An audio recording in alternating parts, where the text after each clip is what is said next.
Y not Rajkot and why only Ahmedabad? આ decision હતું ને એક કોઈ ઇમોશનલથી નથી જોડાયેલું. આ ડિસિઝન એક સ્ટ્રેટેજિક હતું, જે મારું વિઝન એઝ અ ડેવલપર તરીકે ફૂલફિલ કરવા માટે.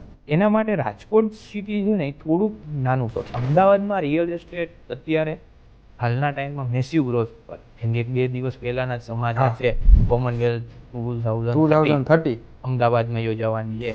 એના માટે મેસિવ રિયલ એસ્ટેટ ગ્રોથ આવવાનો. અત્યારે શરૂઆત કરી છે અમદાવાદ જવાની, માર્કેટ કઈ રીતે અમદાવાદ ચાલે છે, કઈ રીતે રાજકોટનોથી અલગ છે માર્કેટ, અને આગળ ભવિષ્યમાં કઈ રીતે આપણે આને ટેકલ કરશું. અમદાવાદ બહુ હ્યુજ સિટી અને બહુ બધા મોટા પ્લેયર્સ, તો એમાં આપણી જગ્યા ક્રિએટ કરવી, આપણે કેમ એમાં આગળ વધવું, એ એક બહુ મેસિવ ચેલેન્જીસ છે અત્યારે અમદાવાદની માટે.